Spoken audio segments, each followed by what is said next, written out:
Kita akan analisis bagaimana laga semifinal di Piala Asia U23. Timnas Indonesia akan melawan Uzbekistan bersama dengan pengamat sepak bola Mas Erwin Fitriansyah. Mas Erwin, selamat malam. Selamat malam. Ini jadi laga yang kita tunggu-tunggu karena selangkah menuju Olimpiade. But kita lihat dulu bagaimana road to semifinalnya Timnas Indonesia khususnya yang sudah melangkah jauh padahal kita adalah debut di Piala Asia U23 ini.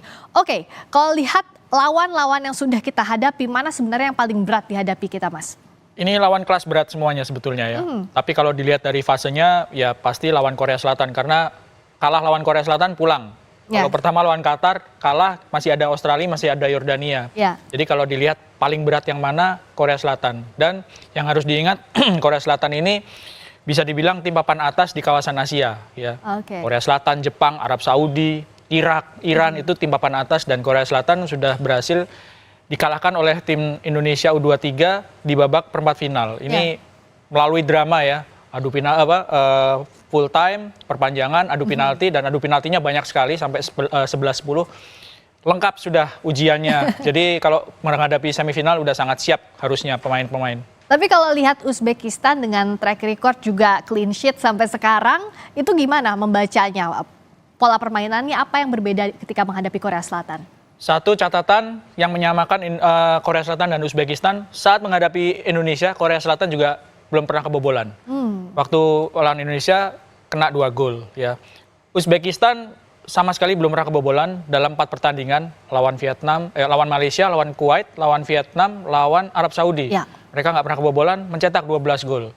Di lini belakang sudah jelas Uzbekistan tangguh karena nggak pernah kebobolan. Di lini depan mereka juga sangat produktif. Jadi ini kekuatan yang lengkap Uzbekistan.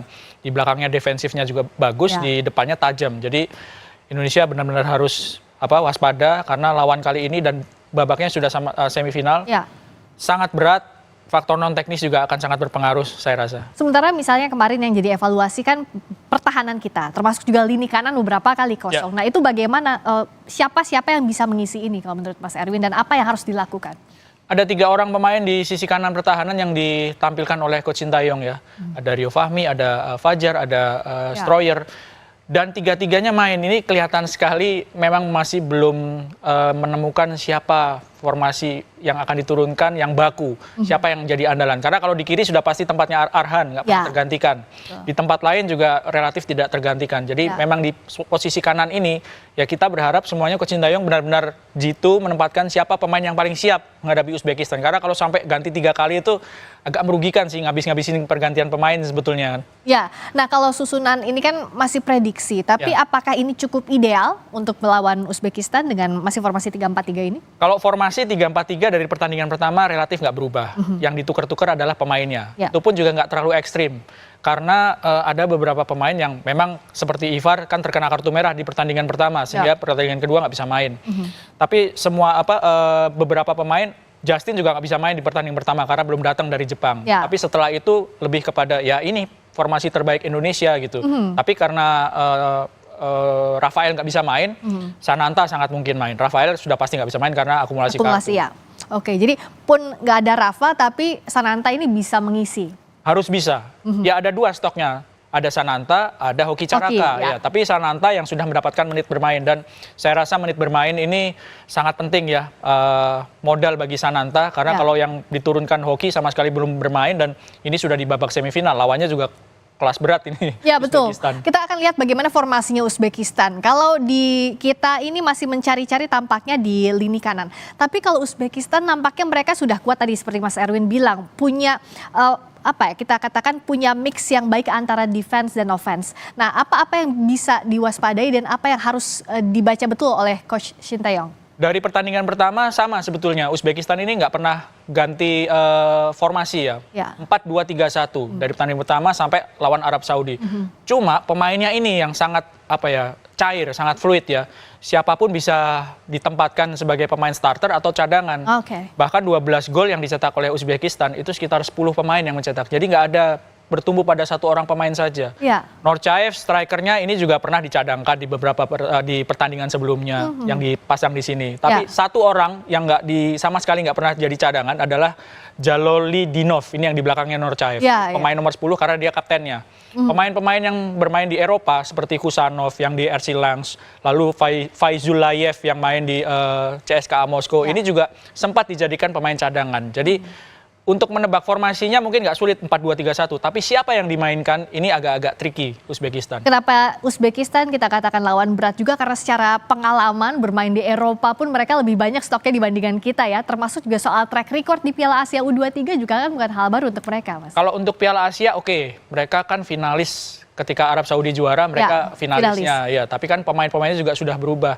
Satu hal yang mungkin menarik adalah banyak pemain yang sudah punya pengalaman di level tim senior. Sama Indonesia dan Uzbekistan sama. Ada sekitar 10 sampai 11 orang pemain Uzbekistan itu sudah main di level senior. Cuma Indonesia juga punya pemain-pemain seperti itu. Kalau level Eropa ada 4 yang ada di Indonesia yang main di Eropa sekarang. Ada Marcelino, Rafael, Ivar. Itu pemain-pemain Justin sekarang dipinjemin ke Jepang. Itu soal pengalaman di Eropa beda-beda tipis ya, beda-beda tipis. Oke, kita lihat nextnya lagi. Artinya kalau bicara soal siapa yang diwaspadai bukan orang per orang, bukan orang per orang siapa harus lawan siapa, head to head melawan siapa. Misalnya kalau Hernando pasti kiper head to head, tapi di sisi lain semuanya ini harus bisa membaca pergerakan lawan begitu, Mas? Iya, bermain sebagai sebuah kesatuan tim ya. Karena sekali lagi kalau yang cetak gol itu aja relatif lebih mudah untuk diawasi. Oh, ini yang jagoan cetak gol ini. Tapi rata pemain-pemain Uzbekistan itu rata, dari pemain depannya, bahkan pemain cadangannya juga cetak gol, pemain tengahnya bisa cetak gol. Ini yang harus diwaspadai sebagai kekuatan yang kolektif gitu. Jadi bertahannya juga benar-benar harus disiplin, waspada. Tapi pun Indonesia kayaknya sudah melakukan itu juga. Misalnya kemarin yang terlihat bersinar kan Struijk. Kalau Arhan kan memang dia terakhir menendang penalti jadi tumpuan. Sebelumnya Marcelino dan Witan yang terlihat juga baik sekali penampilannya saat melawan Yordania. Artinya apakah Indonesia pun sudah melakukan kekuatan kolektif ini di bawah asuhan Shin Tae-yong? Sudah, cuman masalahnya kan Rafael nggak bisa main.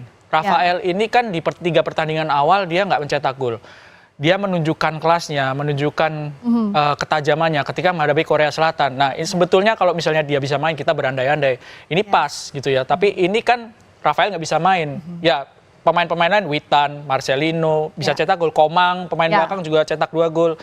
Ya, kita berharap pemain lainnya juga bisa menjadi pemecah kebuntuan juga sih. Oke, next kita lihat kalau Uzbekistan. Tadi kita sudah bahas bahwa yang paling penting adalah bagaimana kekuatan kolektif untuk melawan mereka ini. Tapi kalau lihat 3 pemain ini, apakah bisa memang jadi orang-orang yang harus juga lebih diwaspadai? Kalau Nematov jelas tidak pernah kebobolan. Bagaimana dengan Faizulayev dan juga Norcaev yang juga bersinar di penampilan sebelumnya? Ya, Norcaev sudah cetak gol, dia striker. Dia nggak masalah main dari bangku cadangan, main sebagai starter, dia bisa mencetak gol.